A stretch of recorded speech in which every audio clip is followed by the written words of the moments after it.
Vale, vamos a hacer un vídeo sobre el ejercicio 8, ¿de acuerdo? Entonces ya os he hecho el dibujito para ver si entendemos la situación. En el ejercicio 8 me dan tres vectores, tres puntos, 1, 2 y 3. Y lo que me preguntan es si forman un triángulo. En realidad esta no es la pregunta. La pregunta realmente es si están alineados o no, ¿de acuerdo? Obviamente entender que es lo mismo, es decir, pintando tres puntos se puede producir esta situación ideal, es que los tres estén en una línea recta o lo más normal es que cada uno esté por su lado y entonces dibujen un triángulo. Y acabo de hacer un dibujo. Vamos a ver, ¿qué voy a hacer? ¿Cuál es la teoría? La teoría es que cogemos dos puntos AB y calculamos su vector AB. ¿Cómo? Restando menos 1 menos B menos A, ¿vale? Menos 1 menos 1 menos 2, 2 menos 3 menos 1. Y voy a coger el vector que une el primer punto con el segundo, es decir, voy a coger el vector AC. Pues sería C menos A, 5 menos 1, 4, 2 menos 3 menos 1. Entonces, ¿qué pasa? Son los dos vectores que acabo de dibujar aquí, uno es verde y otro es rosa, ¿de acuerdo? ¿Qué pasa? Pues que si están alineados estos dos vectores salen paralelos. Si no están alineados, estos dos vectores no salen paralelos, ¿vale? Y esa es la teoría que viene en la fotocopia. Dice, tres puntos están alineados, sí, solo sí, los vectores que determinan son todos paralelos. Con comprobarlo con 2 es suficiente, ¿vale? Entonces, ahora tengo que volver a mi teoría para ver cómo se comprobaba si dos vectores eran paralelos o no. ¿De acuerdo? Pues, ¿cómo compruebo si los vectores son paralelos? ¿Vale? Paralelos. ¿Cómo compruebo si los vectores son paralelos? Pues lo que tenía que ver era una especie de identificación que habíamos dicho. Paralelos, por ejemplo, por supuesto, es misma dirección, pero paralelos es proporcional. Es decir, para sacar vectores paralelos, ¿os acordáis? Multiplicábamos por números. Pues de forma inversa, dos vectores son paralelos si alguien ha multiplicado por un número, ¿no? Entonces, si son proporcionales.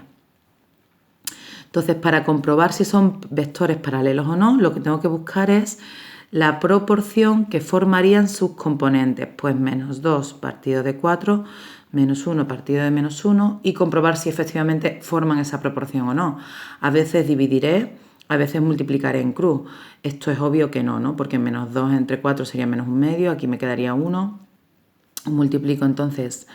No se forma la proporción, no hay proporcionalidad entre las componentes, entonces los vectores no son paralelos, ¿de acuerdo? Entonces, los vectores no son paralelos o no tienen la misma dirección y, por tanto, los tres puntos no están alineados,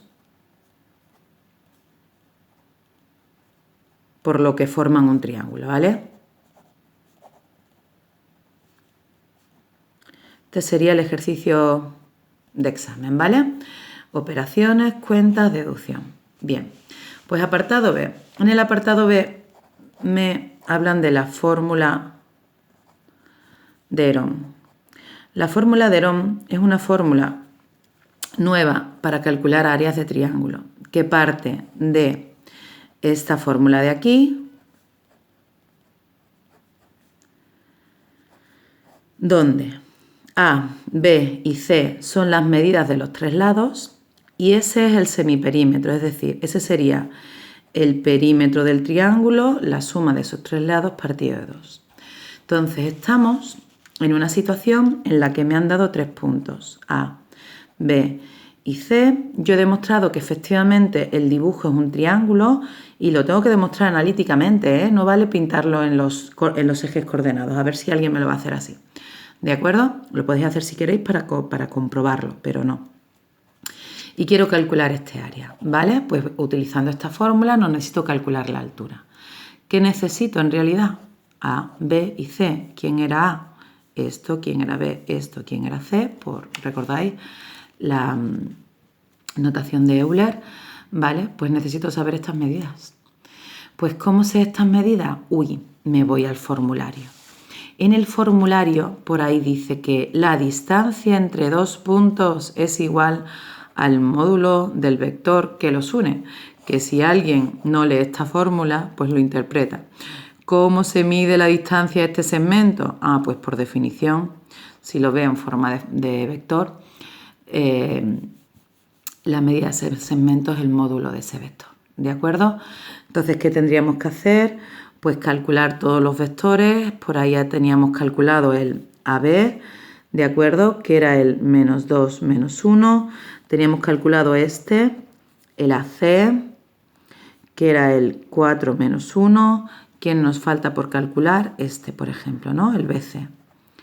Pues el BC sería C menos B, que yo lo tengo por aquí cerca, ¿vale? Vosotros mirarlo bien, echar las cuentas, está aquí arriba, sería C menos B, pues 5 más 1, 6, 2 menos 2, 0, pues me queda 6, 0, calcular el módulo en cada caso, ¿vale? Y empezar a echar cuentas, ¿de acuerdo? Y la solución estará en el PDF y a ver si os sale lo mismo, ¿vale?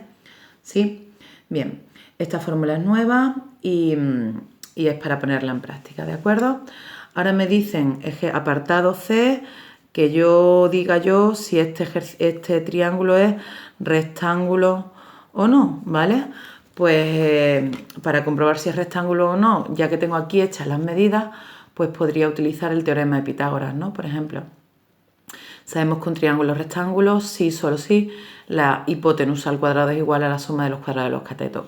Entonces aquí buscaría quién sería esa supuesta hipotenusa, sería el número más grande, ¿vale? Comprobaría si se cumple esa propiedad del teorema de Pitágoras, ¿vale?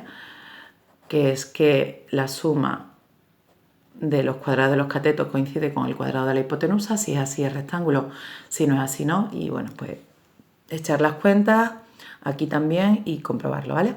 La solución en el PDF.